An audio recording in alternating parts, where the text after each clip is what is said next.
tarde, queridas amigas. Tá ligado aqui? Tá ligado. Alô, boa tarde. Então, mais uma vez, queridas amigas, amigos, é um prazer retornarmos aqui no Círculo de Luz, Sociedade Espírita Círculo da Luz, para que hoje iniciemos aqui na casa. A proposta desse mês é trabalhos voltados à família, né? O mês da família.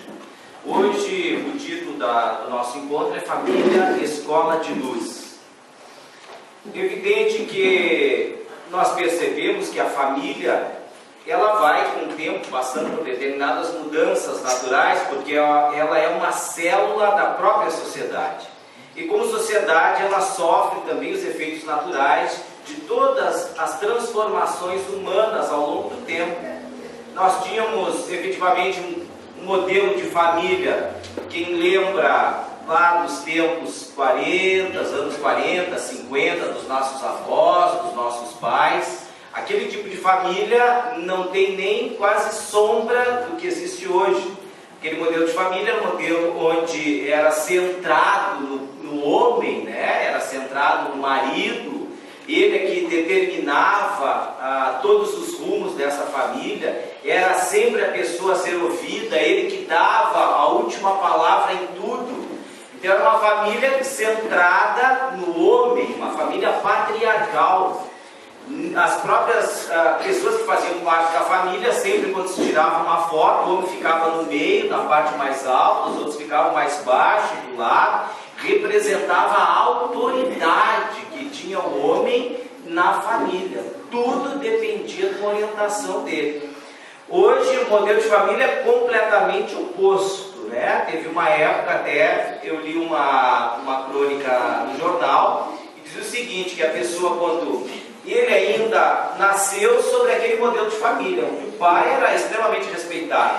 Então naquela época, quando as pessoas iam se servir no almoço, o pai era o primeiro a se servir, né? Era dado a ele a primazia para ser servido o prato que havia sido feito para aquele dia.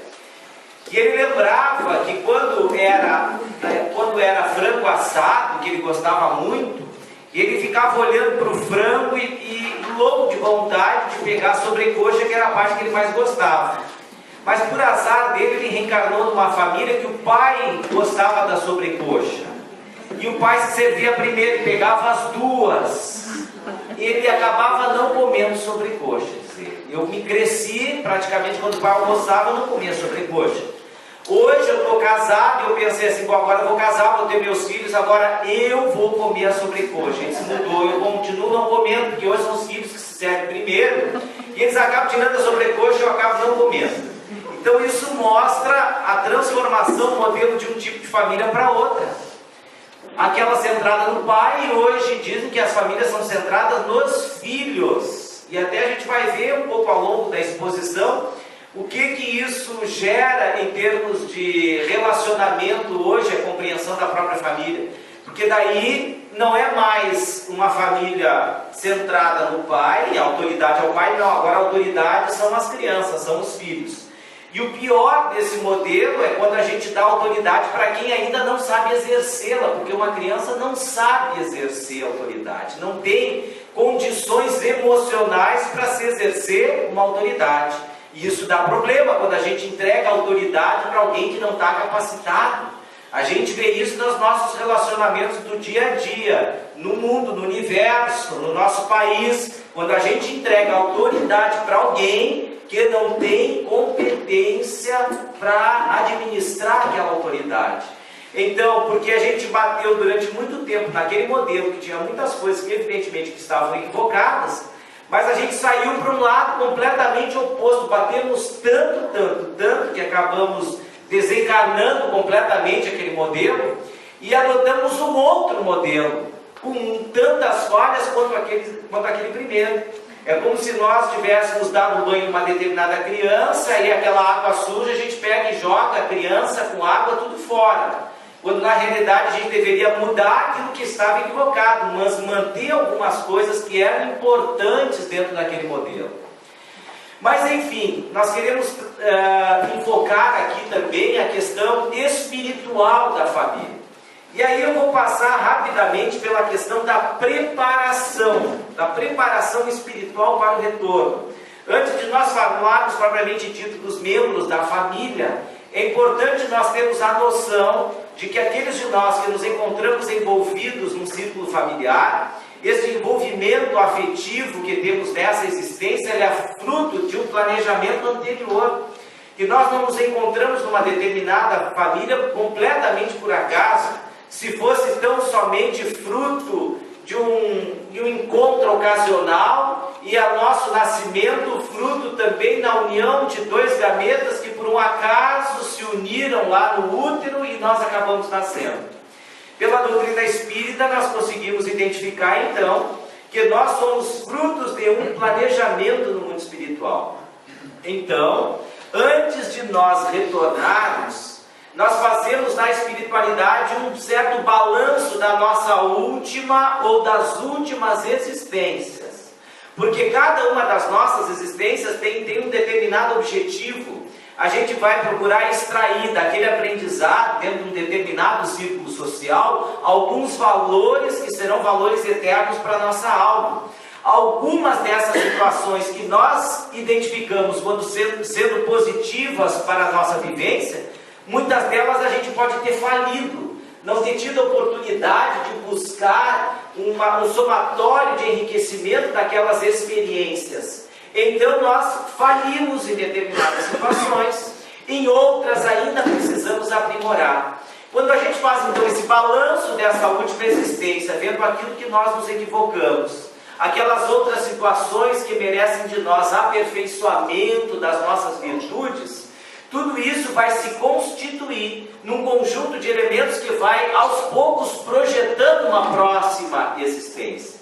É a mesma coisa se nós vamos fazer um determinado concurso, as pessoas que estão estudando para fazer o concurso público, ela vai lá, faz o primeiro concurso, ela vai ver que em determinadas disciplinas ela ainda precisa se aprimorar. Então ela vai identificar através de uma prova aquelas questões, aquele conjunto de matérias que exige dela um pouco mais de esforço, um pouco mais de dedicação. Então ela vai planejar os estudos dela para que a performance seja melhor num próximo certame.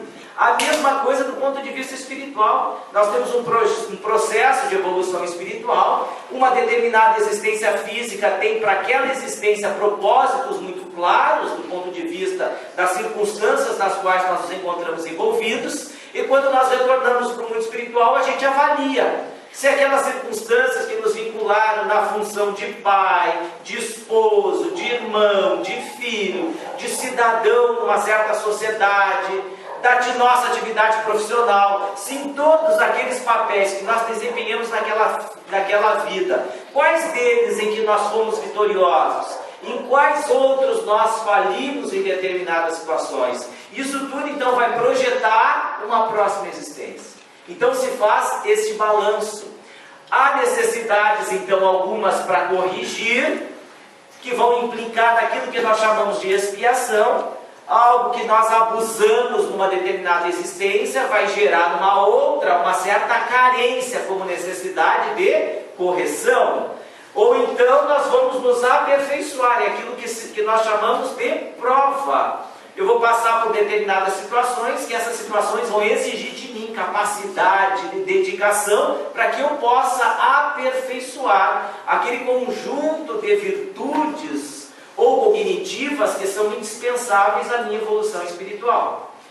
E aí, em função disso, nós vamos preparar a próxima vinda, fazendo as escolhas das provas que nós vamos passar. Então, se o nosso aprimoramento é na área da família, na área profissional, eu vou escolher provas para que eu cuide de não me equivocar como me equivoquei no passado, cuidando de determinadas situações, elementos. Olha, de uma outra existência talvez eu tenha abusado demais de um poder que me deram, então eu ainda não estou em condições de assumir determinados postos na próxima existência no domínio da autoridade, porque eu fui uma pessoa, em vez de usar autoridade com equilíbrio, eu fui autoritário, eu fui ditador. Então talvez eu venha numa determinada condição em que a minha situação venha a ajudar a eu exercitar a humildade. E por mais que eu me esforce numa determinada existência, eu não vou ocupar nenhum posto de autoridade, porque é indispensável eu corrigir os meus ímpetos de autoritarismo, porque ainda não consegui ajustar a autoridade com equilíbrio. Então nós vamos fazer escolhas de provas, escolhas de determinadas situações, e a família faz parte deste contexto. Quando a gente se une com alguém, há entre nós afeto, há entre nós afinidades. A afinidade, ela tem por base um vínculo entre essas duas almas. Seja esta base lá, seja uma base por necessidades de reconciliação, que nós vemos em família, ou por afeto mesmo. Nós vamos aperfeiçoar já determinadas características positivas que nós temos. Ou viemos para corrigir, ou viemos para aperfeiçoar. E a família se ajusta nesse projeto. Porque na realidade a família que nós temos hoje, todos nós somos frutos de um determinado modelo de família. A sociedade, ela depende de uma estrutura familiar para trabalhar a questão afetiva de todos nós. Uma sociedade, os homens de hoje, as pessoas de hoje de uma determinada sociedade, são frutos de uma certa família. Se a família desempenhou bem este papel na educação, estes homens e essas pessoas vão desempenhar bem essa tarefa na sociedade. Então a família é esta base, é indispensável, e isto é estudado com muita intensidade no mundo espiritual antes de nós reencarnarmos. Então antes de nós já vieram os nossos pais, e aí nós estamos planejando a nossa vinda e saberemos a família na qual nós iremos encarnar. E aí acontece o nascimento, com todo o acompanhamento espiritual. Há momentos em que muitas vezes a mulher, por ser mais sensível, porque o espírito reencarnante se volta muito ao ambiente psíquico da mulher, ela sendo mais sensível, muitas vezes ela pode identificar a presença dessa criança antes dela ficar grávida. Muitas às vezes sonham com crianças antes de engravidar. Por quê? Porque esse espírito já está se chegando no lar. Nenhuma reencarnação ocorre assim no susto. Olha, dois gametas se juntaram, vamos achar correndo um espírito para se grudar nesse corpo aí que agora está formando um bebezinho. Não é assim. Ele vai se aproximar do pai e da mãe, vai deixar ser recebido emocionalmente para depois ele então se ligar àquela célula ovo, aquele espermatozoide, aquele óvulo que vão desenvolver o corpo que ele precisa e que foi estudado no mundo espiritual. Os espíritos ajudam na seleção daquele gameta e do óvulo que previamente mapearam no mundo espiritual, para dar o corpo com as condições físicas e biológicas que ele precisa, espírito, nas escolhas de prova que ele fez. Então esse espírito vai nascer. Tem na obra Missionários da Luz o caso da reencarnação de Segismundo, que era aquele momento onde o pai, ele repelia vibratoriamente o filho, aquele espírito queria reencarnar como filho. Por quê? Porque este jovem, este homem, que iria reencarnar como filho dele, havia matado ele numa vida anterior. Então só na aproximação do espírito ele repelia mentalmente, sem saber. E ele acabava, essa energia de repulsa, de ódio, ele acabava tornando os espermatozoides deles sem condições de fecundação. E a espiritualidade tem que fazer todo um processo para poder fazer com que ele lembrasse do compromisso de aceitar esse espírito, para que ele pudesse então possibilitar a reencarnação daquele ser. Então há uma aproximação da espiritualidade e nós nascemos. Aqui a gente faz uma pequena observação, a questão do abortamento. Porque vejam, na visão espírita, toda a reencarnação de um ser é feito um estudo prévio com muito tempo. Então qualquer ser que está ligado a um determinado corpo, ele já tem esta preparação do mundo espiritual. O abortamento é quando nós então impedimos que que esse processo que se iniciou lá no mundo espiritual, como necessário para aquele conjunto de espíritos se efetive com o nascimento dele. O abortamento é quando a gente impede que todo esse projeto que seria positivo para nós e para ele se consume, gerando muitas vezes com o tempo um agravamento das nossas responsabilidades. Então, por isso a alusão aqui com relação ao abortamento. Fica então uma pergunta desse conjunto de informações: qual então o objetivo de toda essa preparação? Se a gente pudesse resumir numa única palavra, numa única sentença, qual é o objetivo de toda essa preparação que foi feita no mundo espiritual? Daquele conjunto de espíritos que nos ajudaram a preparar, a fazer a escolha de provas, tem determinados institutos no mundo espiritual só ocupados com projetos reencarnatórios. E aí a gente pode dizer que o objetivo disso tudo é a evolução intelecto-moral do espírito. Quando nós reencarnamos, nós temos o único objetivo de continuarmos o nosso processo evolutivo. Essa evolução intelectual e evolução moral.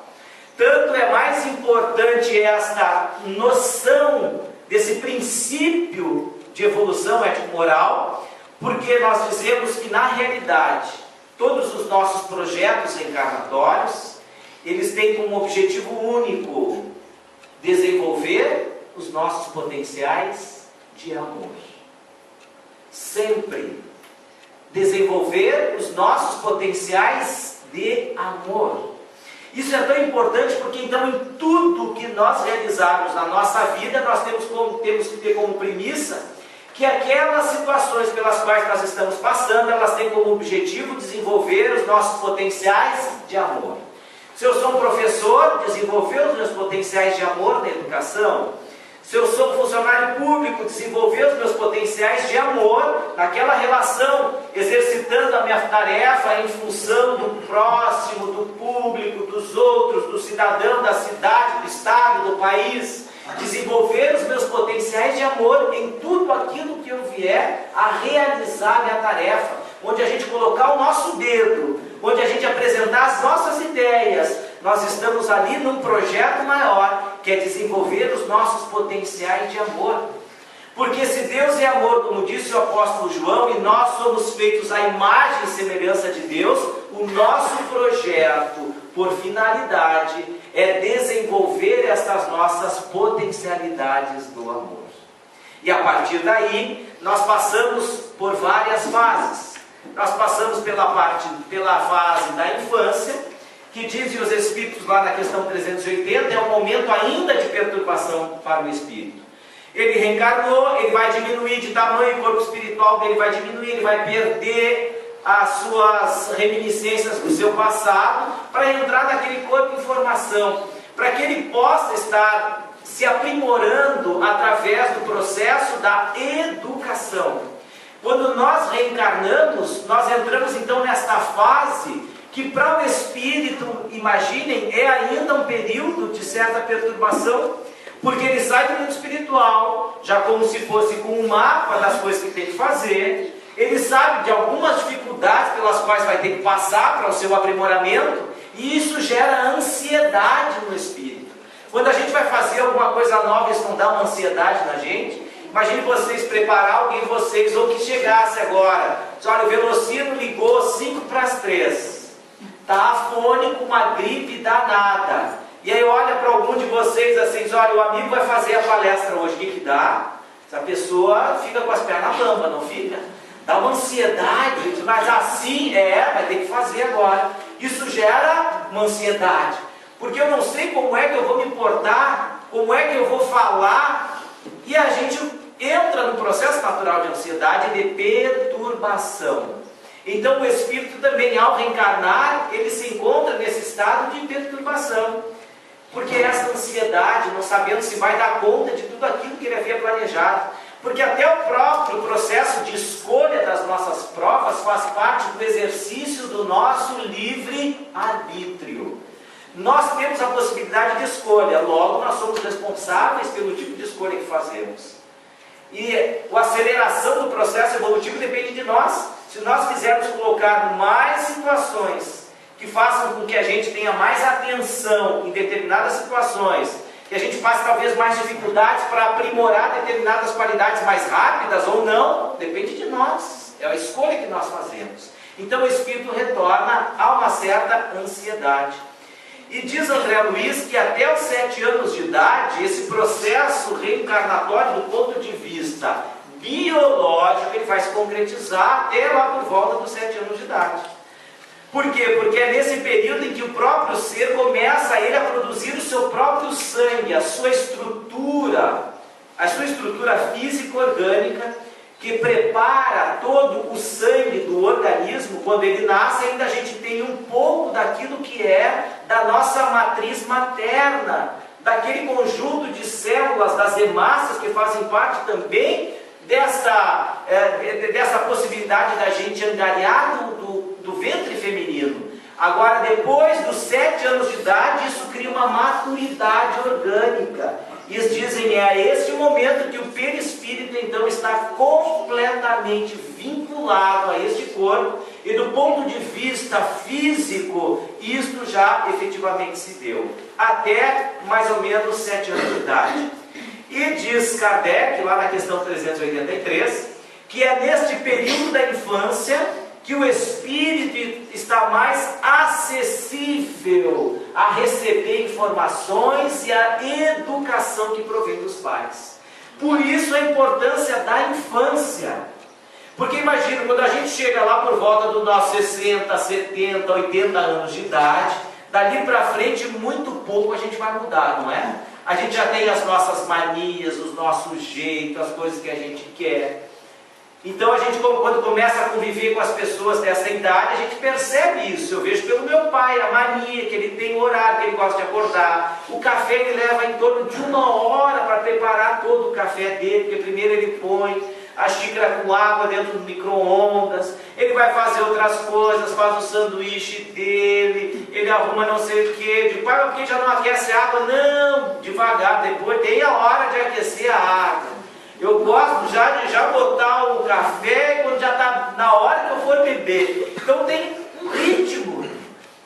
Eu até peguei, esses dias tinha alguns jornais que estavam na frente da casa e não tinha recolhido. Eu peguei o jornal, fui colocar no montinho onde ele coloca. Ele disse, não, para aí. Eu coloco o jornal assim com um letreiro para um lado e o outro eu coloco para o outro. Para um lado e para o outro. Porque daí o morrinho vai subindo parelhinho, se a gente põe tudo do lado, um fica mais grossinho que o outro, então, sabe, aquelas coisas assim metódicas.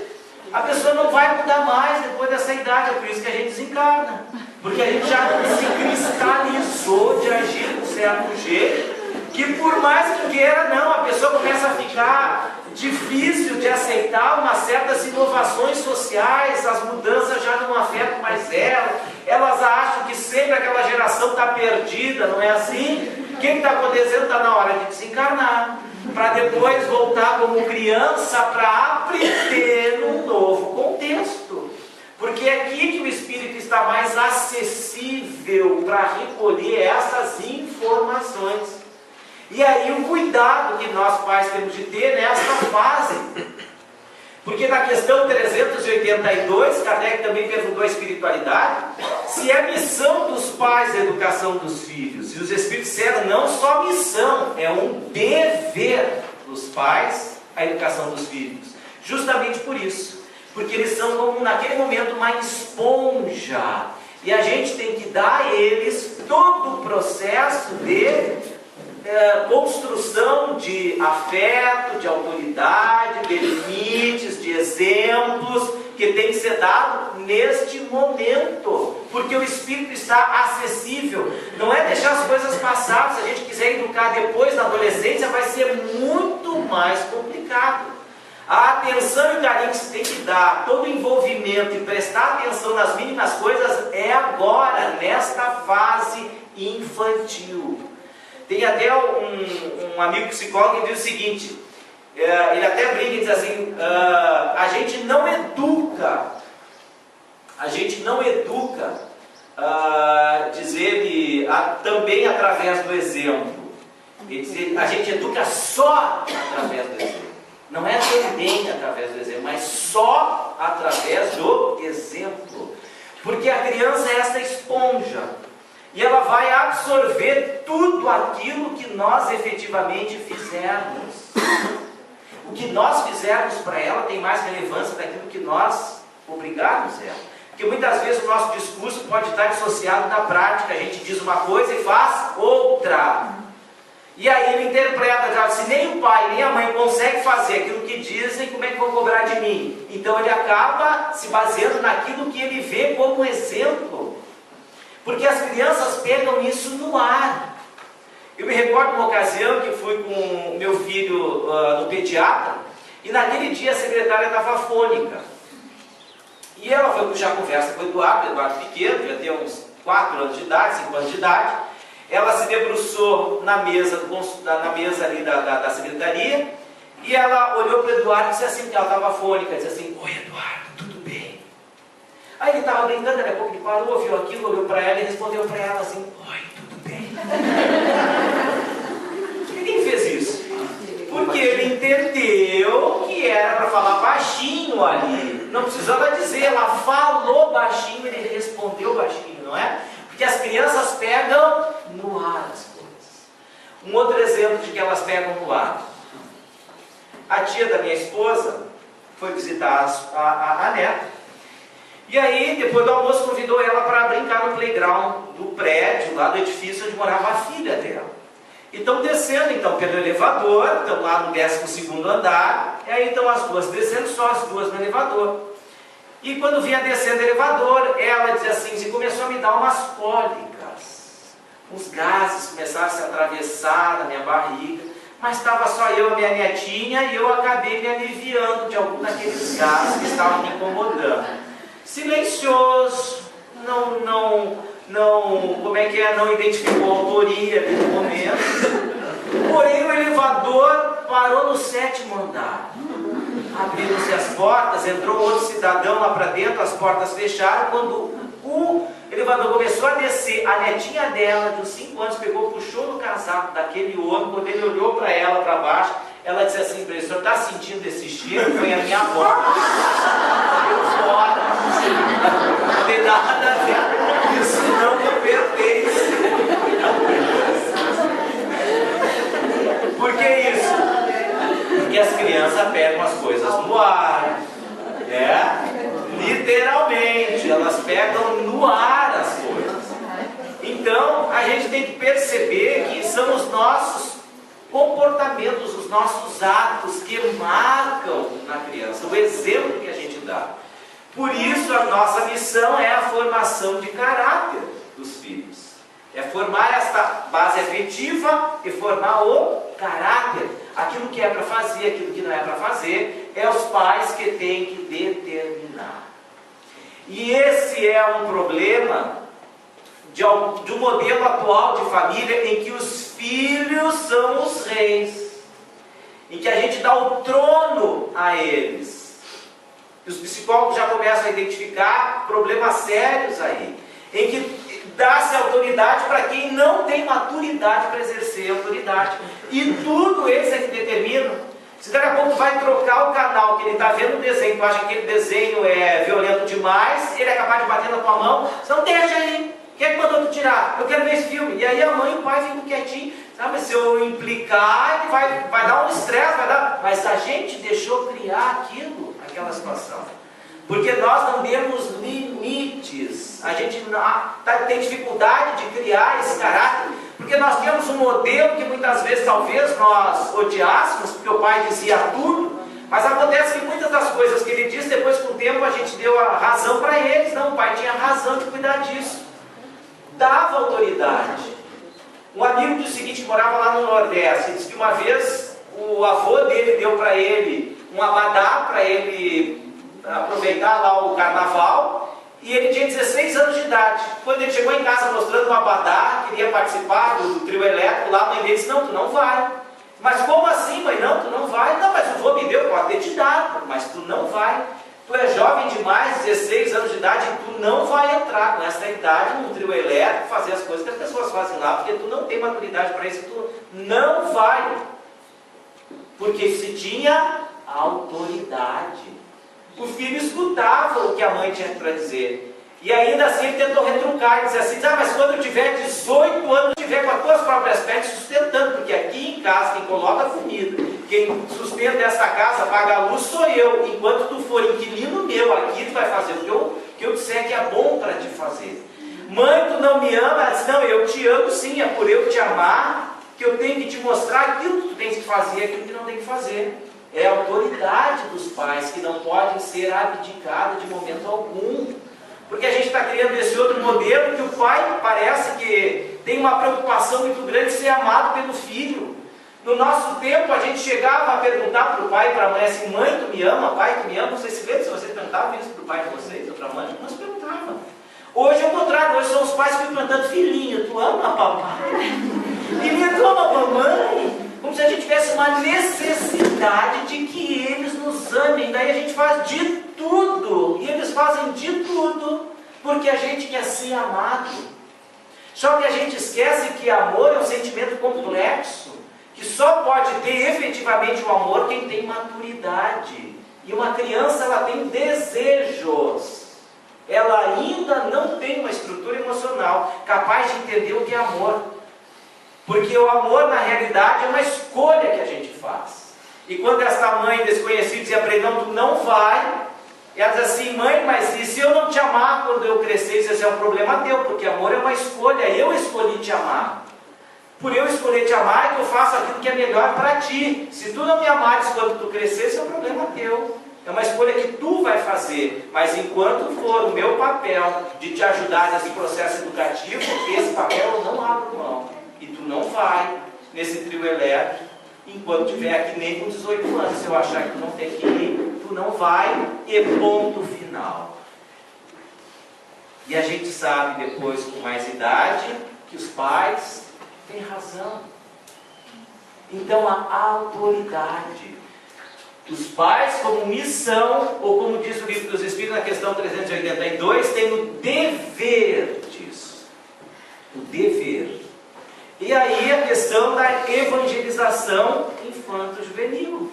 Hoje nós temos até evangelização de bebês. Hoje as casas espíritas até mesmo tem, no meu tempo a evangelização era domingo de manhã. Olha só, e a gente ia domingo de manhã. Não tinha essa também de não querer ir, ia, tinha que ir ou pela dor ou pela dor, né? Ia puxar pelo ouvido, mas ia. Por quê? Porque tem coisas que a gente não pode abdicar se é o melhor para o nosso filho. Se nós sabemos, enquanto pais, que o melhor para ele é ter o contato ético, evangélico, o entendimento da lei do amor, que é 1 hora por semana, e a gente não leva, que isso vai ser bom para a estrutura emocional da vida inteira dele, porque hoje nós estamos vivendo uma determinada época. Se a gente não tiver uma âncora ética, moral, a gente vai sofrer muitas dificuldades.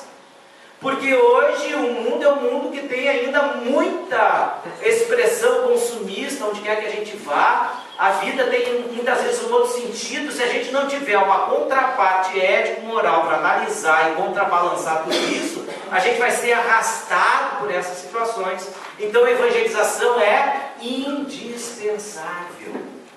Por que muitas vezes a gente diz assim, não, eu vou levar meu filho se ele quiser ir para a evangelização, mas por que a gente não pergunta para ele se ele quer comer isso ou aquilo, se ele quer ou não quer ir para a escola? Então vamos radicalizar. Ele não vai, ele vai escolher se quer ou não quer ir na evangelização, ele vai escolher também se quer ou se não quer ir para a escola e tudo mais, ele vai ter liberdade para tudo. A gente vai deixar isso? Não vai deixar. Então a evangelização é indispensável para nós dentro daquele projeto, porque nós temos coisas a corrigir, aperfeiçoar, nós vamos passar por desafios, e aí a gente tem que ter uma âncora que vai nos dar um norte na nossa vida. Esse mesmo conhecido, e que ele é psicólogo, ele disse que teve uma experiência com uma senhora que ele pediu licença para contar a experiência dela, ela autorizou.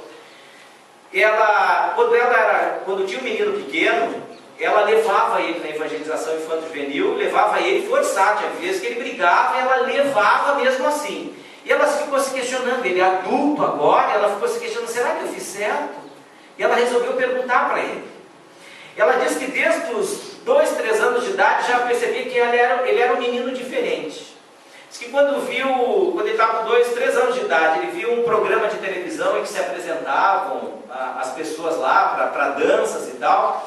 Aí quando passaram a palavra para o jurado para dizer se a pessoa tinha ido bem ou não naquela dança que havia feito, a performance daquela pessoa ali no palco, diz que ele com 3 anos, depois que a pessoa fez a performance, ele chegou e disse assim, ele não rebolou direito. Com 3 anos de idade.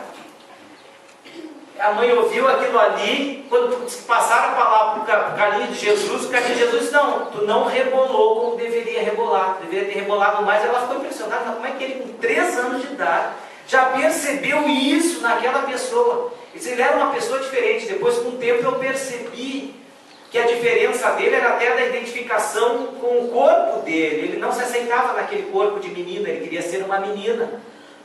Mas só que hoje ele é um adulto, disse ela. Mora em Paris e é um transformista lá. E ela resolveu ligar para ele. Meu filho, quando eu te levei para a evangelização espírita, conta para mim, tu acha que eu agi mal contigo? Disse, olha mãe, eu vou te dizer uma coisa. Eu sei que eu não tenho o tipo de vida que tu querias que eu tivesse, mas eu decidi ter por minha conta. Estou pagando o preço por isso, mas eu decidi ter por minha conta. Mas eu quero te deixar tranquila, que embora eu indo nos encontros de evangelização que era pequeno, muito bravo, hoje, mãe, eu quero te dizer, que nos momentos mais difíceis das minhas experiências, que muitas vezes acontece uma determinada situação, que isso me deixa fora de mim, que eu quero matar alguém, eu só não mato essa pessoa por causa daquela evangelização infanto-juvenil. Porque eu lembro daquele tal de André Luiz, que passou depois daquele umbral durante 8 anos sofrendo, eu não faço isso, por causa daquele danado, daquele André Luiz e de tudo aquilo que eu vi. Então, se alguma coisa hoje eu ainda consigo segurar dos meus ímpetos, eu devo a esse momento da evangelização. Mãe, tu fizeste certo sim, naquela época, naquele tempo. Então, o cuidado que a gente deve ter neste momento, é a hora que o Espírito está retornando, ele está acessível, é uma esponja a todas as boas informações que nós vamos passar. Por mais talvez que ela não renda os frutos que nós esperaríamos, mas ela de certa forma vai dar aquilo que ele necessita dentro do campo das provações e expiações necessárias que cada um vai passar. Vai ser diferente ele passar com esse conhecimento ou sem esse conhecimento. Vai ser muito mais doloroso ao espírito todos os processos de amadurecimento dele, se estiver longe desses vínculos da evangelização espírita. E por isso, quando a gente fala do exemplo, é porque os pais devem dar o exemplo. Hoje as casas já têm, às vezes até mesmo durante a exposição pública, a evangelização. Então, se o pai e a mãe vêm na casa espírita, vem no dia de palestra pública, tem também evangelização. Outras têm junto à evangelização o ciclo de pais. Aí vai a família toda. Os filhos vão para os ciclos de evangelização e os pais ficam estudando no ciclo de pais. Porque os pais têm que dar o exemplo. Não é o pai levar na evangelização e ir para o shopping.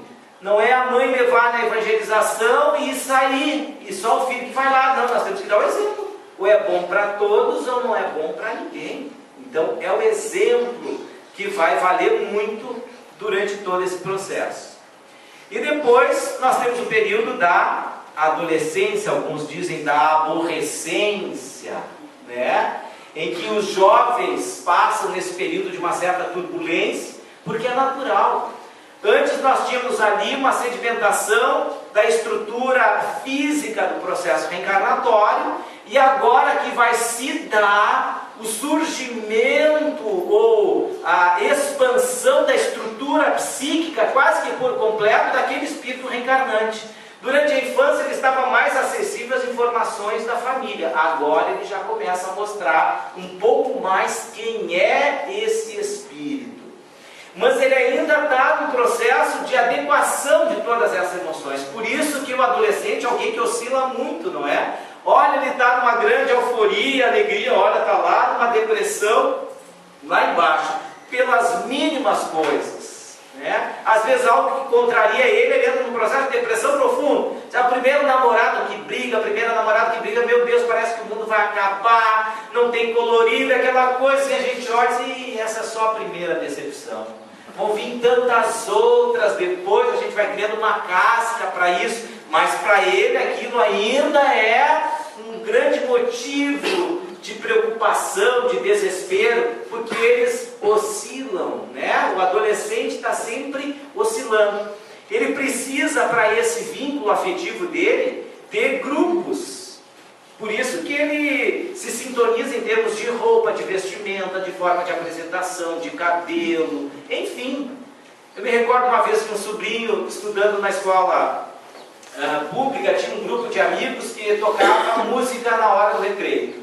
E aí, ele que nasceram numa família onde o pai tocava violão, o irmão tocava violão, instrumentos de percussão, ele resolveu se chegar mais próximo desses amigos, desprezou, olha, também toco pandeiro, e um dia deram pandeiro para ele tocar. Ficaram tocando aquela tarde lá, gostaram muito, que ele havia saído muito bem na percussão, e aí os amigos começaram a chegar perto dele, perguntaram assim: Diego, tu gosta de pagode? Sim, eu gosto, mas por que tu não raspa as sobrancelhas que nem nós?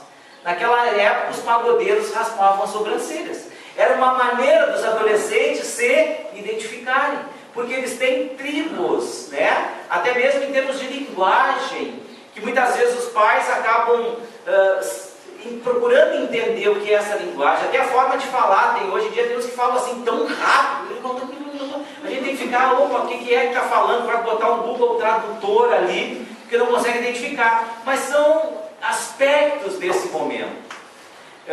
Uma vez o Luiz Fernando Veríssimo comentou que foi pegar uma filha no final de uma festa, e aí a filha veio com algumas amigas, e ele, no meio do caminho, ele disse: eu acabei me traindo sem querer, e disse assim, olha, ela perguntou: pai, o que tu estava fazendo em casa? Ele disse: eu fiquei até essa hora, estava datilografando um artigo lá. Ela disse, as outras assim: datilografar, tio? O que é isso, tio?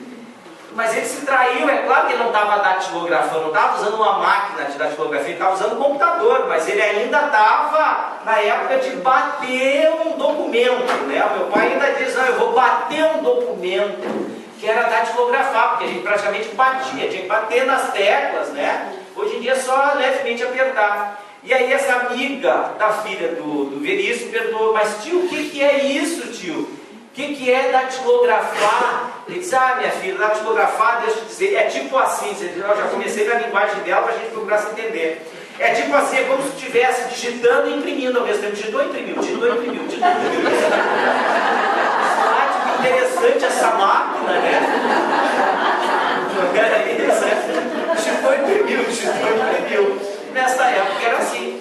Então, é esse período de adolescência em que os pais vão procurar, então, cuidar desse momento, desse espírito, para que ele possa desenvolver as suas potencialidades, para que ele passar depois pelo período da juventude, da maturidade, mas que ele tenha esta base afetiva, a base espiritual que nós precisamos.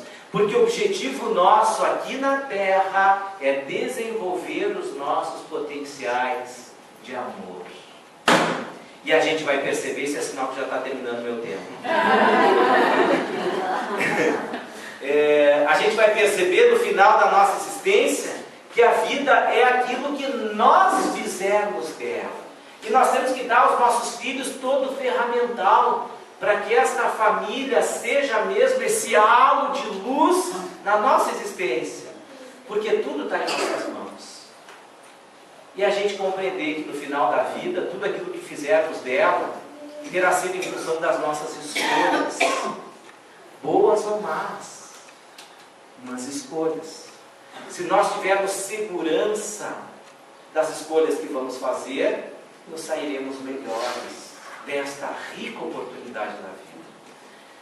E aqui então, encerrando, eu lembro do poema de um poeta mexicano que desencarnou aqui em Montevidéu, Amado Nervo, que fala da vida.